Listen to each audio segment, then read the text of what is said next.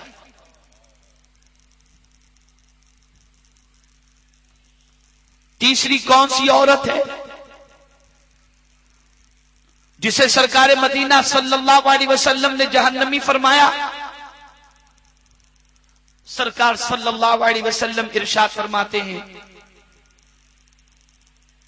جو اپنے نفس کو، اپنے وجود کو مردوں سے نہ بچائے۔ کیا مطلب؟ اس کا چلنا، اس کا بولنا، اس کا لباس، اس کی آواز، اس کا انداز، یہ ساری چیزیں ایسی ہوں جو مرد کو اس کی طرف مائل کرتی اور اس میں بے پردگی بھی ہے۔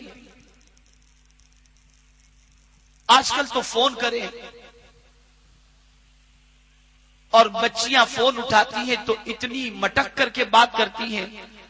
کہ اگر باغیرت آدمی فون پر ہے تو اسے خود کو شرم آئے گی کہ میں کس طرح سے بات کروں۔ اب ہر جگہ یہ سچویشن، لباس تو ایسے ہی کہ اچھے سے اچھے پارسا مردوں کے ذہن بھٹک جائے، بول چال کا انداز بھی ایسا ہی،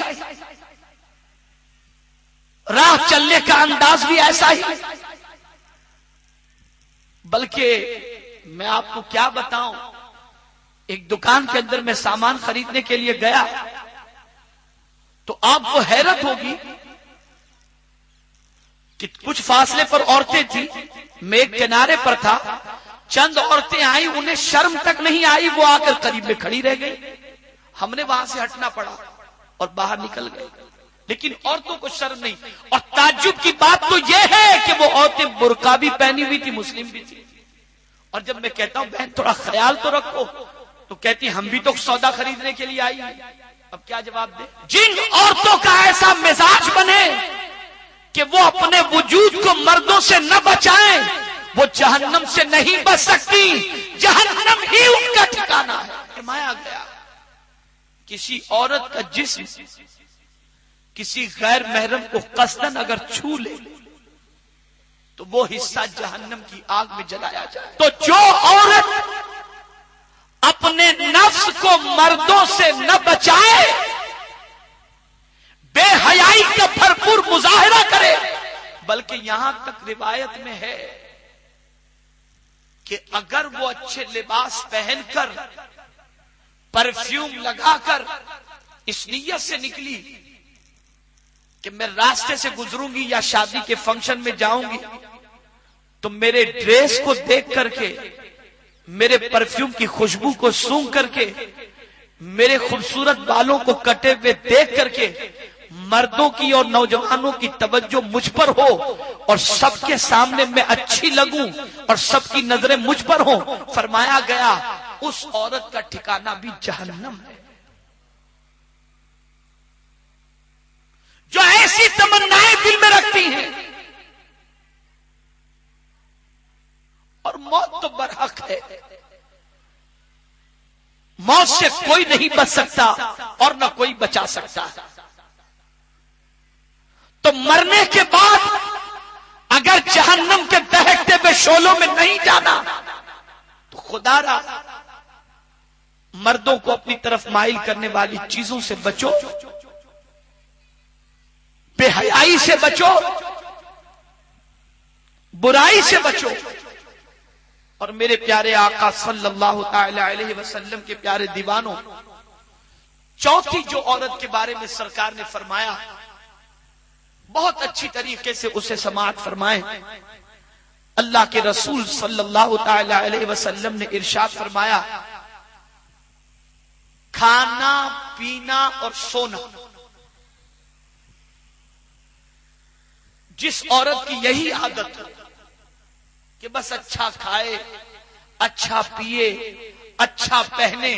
اور اچھی طرح سے جی بھر کر کے سوئے، نہ نماز کی طرف اس کی رغبت، نہ اطاعت رسول صلی اللہ تعالی علیہ وسلم کی طرف رغبت، نہ فرمان خدا کا لحاظ، نہ فرمان رسول صلی اللہ علیہ وسلم کا لحاظ، بس یہی دو چار چیزیں اس کی زندگی کی عادت میں شامل ہیں، کھانا پینا سونا، اچھے سے اچھے کپڑے پہننا اور یہی گھومنا گھامنا۔ اگر کسی عورت کی یہی عادت ہے تو سرکار صلی اللہ علیہ وسلم نے فرمایا کہ یہ عورت بھی جہنمی ہے۔ ایک زمانہ تو یہ تھا کہ جن کو قدرت نے دولت کی فراوانی اور مال و زر کی فراوانی عطا فرمائی تھی، بلکہ مال و زر کی فراوانی بھی کیا، بہت ساری ایسی بھی اللہ کی بندیاں گزری ہیں جو کہیں کنیزہ کی حیثیت سے ہوتی، لیکن اس میں بھی رویا کرتی کہ اللہ تو ہمارا حقیقی مالک ہے، جس مالک کی کنیزہ بن کر زندگی گزار رہی ہے اس کے کام سے اتنی فرصت ہی نہیں ملتی کہ جی بھر کر کے تیری عبادت کر سکے۔ لیکن وہ عورت جس کو قدرت نے مال بھی دے دیا، اسے بے فکری عطا فرما دی، اس عورت کو چاہیے کہ صرف وہ اپنی زندگی کا مقصد کھانا پینا پہننا اوڑھنا اور سونا ہی نہ بنائے، اللہ ساری راحتیں عطا فرمائے تو وہ اپنی اس زندگی میں جو راحت کی ہے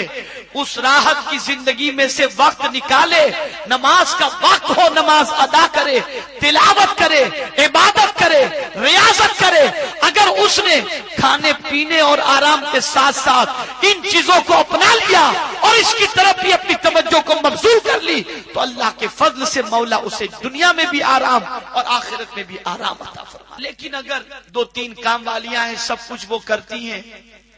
اور یہ رات دیر تک ٹی وی پکچر سیریل دیکھ کر کے سونا، صبح آرام سے اٹھنا، بیٹھی اور ناشتہ حاضر، پھر تیار ہوئے پھر بازار میں گھومنے کے لیے نکل پڑے، یا اس کے گھر اس کے گھر، اس سے ملنے، نہ نماز کا ٹھکانہ، نہ روزے کا ٹھکانہ، نہ تلاوت کا ٹھکانہ، نہ خدا اور اس کے رسول کے ارشاد کا خیال، کچھ بھی نہیں۔ ایسی عورت کے بارے میں ہماری قوم کی دوسری عورتیں یہ کہتی ہیں کتنی خوشحال، اس کو کوئی ٹینشن ہی نہیں۔ کہتی ہیں ہماری بہت ساری عورتیں جو بیچاری پریشان ہوتی ہیں، کہتی ہیں دیکھو اللہ نے کتنی اچھی زندگی عطا فرمائی ہے کوئی ٹینشن کھانا پینا گھومنے کے علاوہ؟ ارے میری بہنوں، تم اس کو یہ سمجھ رہے ہو کہ وہ سکون میں ہے؟ ہاں، اگر وہ عبادت کے وقت عبادت بھی کرتی ہے، ریاضت کے وقت ریاضت بھی کرتی ہے تو وہ سکون میں ہے، لیکن صرف کھا پی کر گھومنا گھامنا ہی اس کی زندگی ہے تو تم کو ظاہر میں یہ سکون لگ رہا ہے، اور مصطفیٰ کے فرمان کی روشنی میں وہ عورت جہنمی۔ اسے دیکھ کر کے سکون ہونا چاہیے۔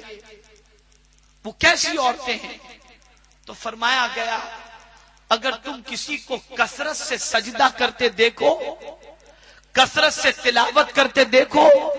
کثرت سے اللہ اور اس کے رسول کی اطاعت کرتے دیکھو تو اللہ کی بارگاہ میں دعا کرو کہ مولا ایسی زندگی ہمیں بھی عطا۔ لیکن اب یہ مزاج کہاں رہ گیا؟ نہ ایسی عورتیں دکھائی دیتی ہیں الا ماشاءاللہ، اور نہ یہ مزاج اسلامی اب ہمارے ذہن میں زندہ ہے۔ ہم نے بھی وہی مغربی فکر کو اختیار کر لی اور ہم نے بھی سکون اسی چیز میں سمجھا کہ دنیا کا سب کچھ مل جائے تو سکون ہے۔ اے خاتون جنت رضی اللہ تعالی عنہا کی کنیزاؤ، یہ دنیا فنا ہو جانے والی ہے، دنیا باقی رہنے والی نہیں ہے، اس لیے اس دنیا سے الفت نہ کرو، اس دنیا کی محبت کو دل میں جگہ نہ دو، بلکہ بلکہ آج سے اس اجتماع کے اندر عہد کر کے اٹھو کہ شوہر کو ستائیں گی نہیں، بچوں کا خیال رکھیں گی، شوہر کو تکلیف نہیں دیں گی، اس کی ضرورت سے زیادہ اس پر بوجھ نہیں رکھیں گی، اپنے آپ کو غیر مردوں کے سامنے اس طرح سے پیش نہیں کریں گی جس طریقے سے پیش کرنے کے لیے اللہ اور اس کے رسول نے منع فرمایا ہے، اور اسی طریقے سے صرف کھا پی کر زندگی نہیں گزاریں گی بلکہ اطاعت الہی بھی، اطاعت رسول بھی، فرما برداری شوہر بھی، یہ بھی اپنی زندگی میں شامل کر کے اللہ اور اس کے رسول کو راضی کرنے کی کوشش کریں گے۔ مجھے امید ہے کہ ہمیشہ کی طرح آج کے اس سنی اجتماع میں جو ہماری بہنیں آئی ہیں، جس طرح سے ہمیشہ اللہ اور اس کے رسول کے ارشاد جو اجتماع میں پہنچائے جاتے ہیں، ان ارشادات کو دل میں وہ جگہ دیتی ہیں، آج بھی انشاءاللہ العظیم اللہ اور اس کے رسول کے جو ارشادات آپ کے گوش گزار کیے ہیں اسے آپ دل میں جگہ دینے کی کوشش کریں گی، اس پر عمل کرنے کی کوشش کریں گی، اسے اپنانے کی کوشش کریں گی۔ اور یہ بات آخری عرض کرتے ہوئے اپنی گفتگو کو مکمل کروں کہ کوئی آپ کا اتنا بھلا نہیں چاہے گا جتنا اللہ اور اس کے رسول آپ کا بھلا چاہے گا۔ اس لیے اچھی طرح ذہن میں رکھ لو کہ جو کچھ اللہ اور اس کے رسول نے فرمایا اس میں آپ ہی کا بھلا ہے، آپ ہی کا فائدہ ہے، اور آپ ہی کے لیے اس میں بہتری موجود ہے۔ اس کو ذہن میں رکھیں، اس پر عمل کرنے کی کوشش کریں، اور آج تک کی جتنی بھی غلطیاں ہوئی ہیں، ابھی مغرب کی اذان ہوگی، اس کے بعد ذکر دعا، تو دعا میں اللہ کی بارگاہ میں سچے دل سے توبہ بھی کر لیں، ان گناہوں سے بچنے کی دعا بھی کر لیں، اور گھروں میں ایسے سیریلوں کو دیکھنے سے پرہیز بھی کریں، اور یہ سارے غیر اسلامی جو کچھ بھی چیزیں ہوتی ہیں اس سے پرہیز کرو، بچو، کہ اگر ان چیزوں کو اپنے گھر میں جاری رکھو گی تو گھر میں کبھی برکتیں نہیں آ سکتی، سکون نہیں آ سکتا، گھر گھر تباہی اور بربادی مچے گی۔ اللہ رب العزت ہم سب کو بچنے کی توفیق نصیب فرمائے۔ اور کل مردوں کا اجتماع صبح 10 بجے شروع ہو جائے گا۔ اپنے بھائیوں کو، اپنے بیٹوں کو، اپنے بچوں کو، اپنے شوہر کو، اپنے باپ کو، سب کو کل کے اجتماع میں آپ ضرور بھیجیں۔ صبح 10 بجے سے رات 10 بجے تک یہاں تربیتی اجتماع جو ہو رہا ہے اس میں بہت ساری ضروری باتیں بتائی جائیں گی، جس کو سننے کے بعد اس پر اگر وہ عمل کریں گے تو ان کی زندگی بھی سنور جائے گی اور آپ کی زندگی بھی سنور جائے گی۔ آپ سے میری گزارش ہے کہ جو کچھ باتیں کہی گئی اس پر عمل کی کوشش کریں۔ اللہ رب العزت ہم سب پر کرم کی نظر فرمائے۔ وما علینا الا البلاغ المبین۔ السلام علیکم ورحمۃ اللہ وبرکاتہ۔ آپ اپنی اپنی جگہ پر بیٹھی رہیں گی، کوئی بھی یہاں سے اٹھیں گی نہیں، اس لیے کہ ذکر بھی باقی ہے، توبہ، استغفار، اور اس کے بعد انشاءاللہ تصور مدینہ میں دعا ہوگی۔ خوب اپنی جھولیوں کو بھر کر جاؤ، جو بھی جائز تمنا دل میں ہو، اس لیے کہ بہت ساری عورتوں کی جائز تمنائیں سنی اجتماع کے اندر دعا کے وقت انہوں نے اللہ کی بارگاہ میں پیش کی۔ اللہ عز و جل نے 40 کے اندر ایک اللہ کا برگزیدہ بندہ ہوتا ہے، اللہ کسی کی آمین کے صدقے میں اس کی تمناؤں کو پوری فرما دیتا ہے۔ آپ اپنی تمناؤں کو دل میں رکھیں اور دعا کے وقت اپنی تمناؤں کو اللہ کی بارگاہ میں پیش کریں۔ کوئی ایک بندی تو ایسی ہوگی جس کے صدقے میں اللہ دعاؤں کو قبول فرما لے گا۔ السلام علیکم ورحمۃ اللہ وبرکاتہ۔ السلام علیکم ورحمۃ